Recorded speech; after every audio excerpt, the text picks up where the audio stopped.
ये जो 20 अप्रैल की घटना है, जिसमें जोधपुर जिले के शेरगढ़ के एमएलए बाबू सिंह राठौड़ ने बीएसएफ के जवान से बदतमीजी की है, पोलिंग स्टाफ से बदतमीजी की है।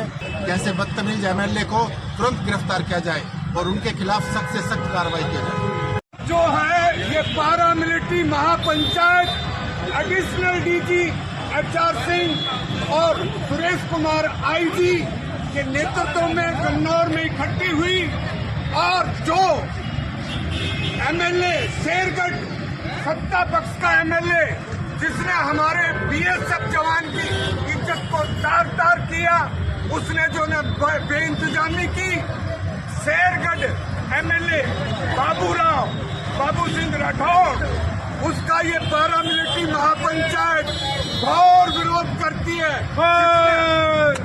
जिसने कानून अपने हाथ में लिया और हमारे बीएसएफ के जवान जो देश की चाक चौबंद चौकीदारी कर रहे हैं, उनकी जो शान के खिलाफ बोला और जितने भी प्रिजाइडिंग ऑफिसर, इलेक्शन ऑफिसर, उनकी भी उसने बेइज्जती की। जबकि आदेश है कि 200 मीटर के अंदर चिड़िया पर नहीं मार सकती।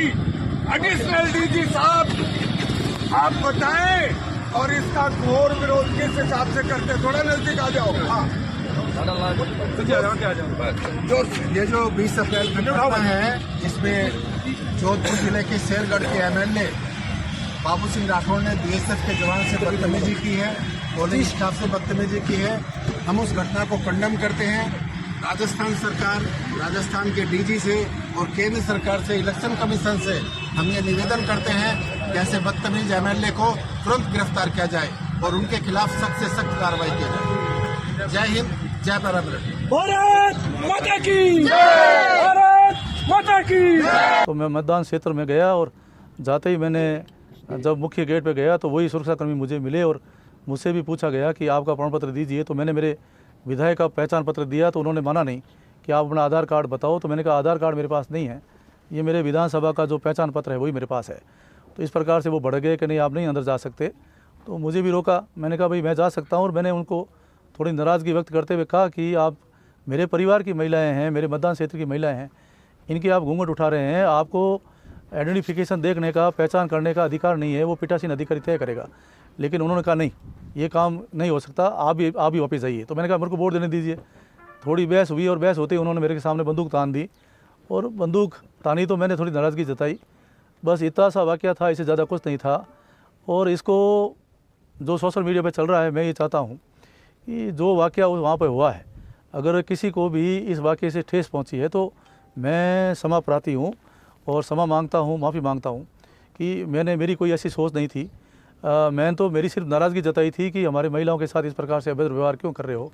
इस प्रकार से महिलाएं नाराज़ हो रही थी, तो महिलाओं ने सारी जानकारी दी है। और मैं ये मानता हूँ कि पूरे हिंदुस्तान में विधानसभा क्षेत्र शेरगढ़ गौरव सेनानियों का विधानसभा क्षेत्र रहा है और सबसे ज़्यादा सैनिक कहीं हैं तो विधानसभा में हैं। मेरे दादो साहब भी फ़ौज में रहे हैं, मेरे 2 काको साहब फ़ौज में रहे हैं। मैंने हमेशा हमारे सैनिकों का सम्मान किया है। सैनिक हमारे देश की धरोहर है और जब हम सोते हैं तो हमारे देश की रक्षा करते हैं। और ऐसे गौरव सेनानी विधानसभा क्षेत्र शेरगढ़, इसमें सबसे ज़्यादा सैनिक है। 4 बार लगातार यहाँ का सेवा करने का अवसर हमें मिल रहा है। मेरा सौभाग्य है कि इस धरती की सेवा करने का सौभाग्य मुझे मिला है। और यहाँ के 100% जो पूर्व सेनानी हैं, पूर्व सैनिक हैं, वो हमारे साथ खड़े हैं और हमेशा उनका सम्मान किया और उनकी समस्याओं के लिए, उनके हक और अधिकारों की लड़ाई हम लड़ते रहे हैं। तो इतना ही वाक़या था और